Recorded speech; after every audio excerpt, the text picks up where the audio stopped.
Born on April 19, 1962 in Solihull, England, Dorian Andrew Yates grew up in what he called a hard childhood. When Dorian was just 13, his father passed away, and shortly after that, another tragedy. So I lost my father when I was quite young, and then we moved to Birmingham just with my mum, and she married a new guy, and he also died quite quickly. So it was pretty tragic time.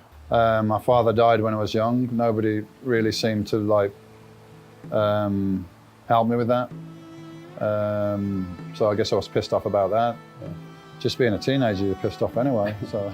Raised by a single mother, Dorian found solace in sports and weight training. And I'd already done a little bit of weights before when I was at school. And I'd done karate, and I'd done all the push-ups and squats in my room. I had a ball worker and all this. So I was already interested in that and physical. You know, part of the process is hard physical exercise, which a lot of the kids didn't like. But I loved it, you know, and it was something for me to outlet, to kind of escape for a while. And I was good at it. I was good at the circuit training. I was beating everybody on that. And then we had weight training, but it was more like powerlifting. This passion would later guide his trajectory. Dorian's youth was not without its challenges. At the age of 18, he was in an altercation that led to his arrest and a brief stint in a juvenile detention center.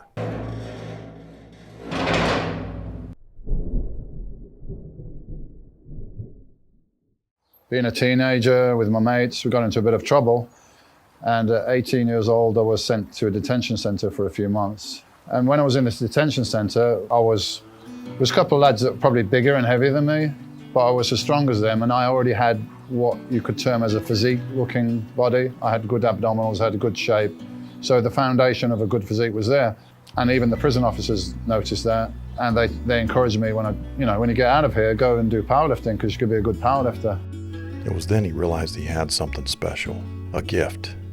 He had great genetics for the sport of bodybuilding, but more importantly, he had the mental fortitude to push himself beyond limits. Then I got this energy that was almost like violence, you know?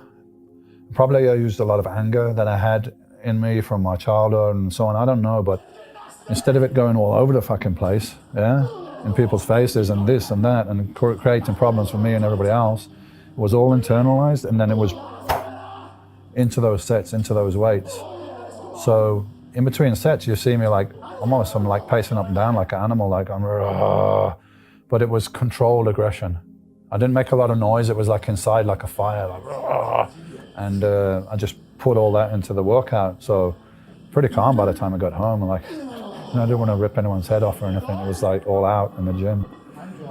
The anger thing was not something, it's something I'm probably more conscious of now than I was then. I just called it focus and energy, but I was using probably some negative emotions, but not negative for me. They could have been, but I was getting them out. So now they're not negative anymore. They're becoming, it's like an alchemy. You're changing that negative things, the traumas, the things you're not happy with, which most of the time they're very deep anyway. They're deep and they're not on the surface that you can recognize them. They're deep down and you're like pulling it out. So yeah, before I drove to the gym, I used to sit down in a quiet space in my house and go through my journals, see what I've done, what's the goals, how important is this to you, you know? Is it more important than the temporary discomfort or fear you might have of getting under this weight or whatever? Yes, absolutely. So affirm this in my mind, exactly what I'm going to do when I go to the gym. He began training rigorously, often going against the grain of conventional bodybuilding wisdom. He studied Arthur Jones and worked with Mike Mentzer, who was a strong component of high-intensity training. If you're not making progress, then you're violating either one, two, or all three of the principles of the theory of high-intensity training, the one and only valid theory of productive bodybuilding exercise. By the mid-1980s, he started competing in local competitions, steadily gaining recognition. At that time, the sport was being dominated by Lee Haney. He won the Olympia title 8 times, beating Arnold's reign of 7 titles. Combination of things, I feel Lee Haney is, and that's what I strive to be, and strive to be more of that. Dorian often reflects on how this rivalry brought out the best of him. and sometimes the worst of him. There's another funny story I was telling my friend the other day, so it comes to mind. So Lee Haney is Mr. Olympia when I'm starting out, right? So this is the guy that I'm looking at. He's Mr. Olympia, plus he's a family man, and you know, he's big. I saw him guest pose in England. It's an inspiration, big guy. So I'm a fan, basically. But now I'm gonna go compete against him. So I realized I can't be a fan anymore, man. I gotta get a little bit ruthless here, yeah? It's changed my mind. Right, maybe I can beat this guy. Maybe I'm better than him. Why not? Sure, he doesn't train as hard as you. So, you know, this process is going on. So there's a guy in New York telling me a story, which I found out later is total bullshit, right? Well, he told me the story. So he's like, you gotta watch out for Haney on stage. He's a bully. I say, what do you mean? You know, he'll try to intimidate you. He'll bang into you a little bit. He might tread on your toe or something. You know, he just wanna like bully you and on the stage, man. I'm like, what? He's not doing that shit to me, man. I'm getting all psyched up and everything, right? I'm psyched, I'm on the stage. And there's a call out. It's just me and Haney, which is unusual. Two guys, right? So it's obvious this is a showdown, right? For first and second. So I start to walk out and Lee's give me the, you know, friendly smile. I'll give him a stone face. And then I've walked out and you know, you come and you go in this kind of relaxed, semi-relaxed pose. So I went into the semi-relaxed pose and on purpose, I properly banged my elbow into him. Yeah, so I banged into him and I did it a couple of times to let him know, you know. And then in the pose down, Lee Haney does this pose where he brings out his arms like this. And I was behind and I know he kind of got me out of the corner of his eye and he clipped me with his knuckle. I think it was like, okay, have some back, you know. In 1992, Dorian achieved his breakthrough by winning the prestigious Mr. Olympia title.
This victory changed the landscape of bodybuilding forever.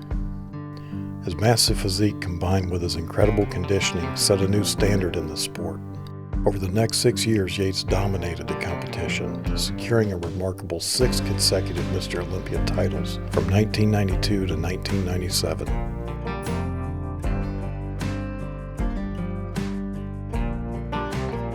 Dorian revolutionized the sport, emphasizing the importance of both physical and psychological conditioning.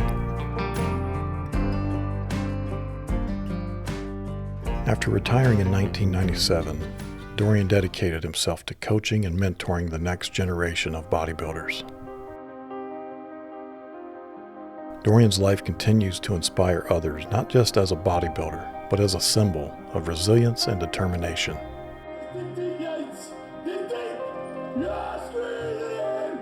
His unrelenting spirit embodied everything it takes to become a champion. But he's more than just a champion. He's an icon.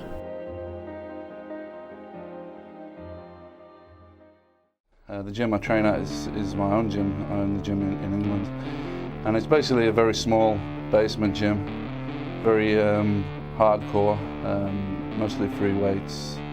We don't have any cardiovascular equipment or anything like that. The paint's coming off the walls and there's no showers, the toilets don't work. But there's a great atmosphere there. It's a hard-working atmosphere where people feel, you know, when they go down the gym, they're strictly there to train, they're not there to socialize.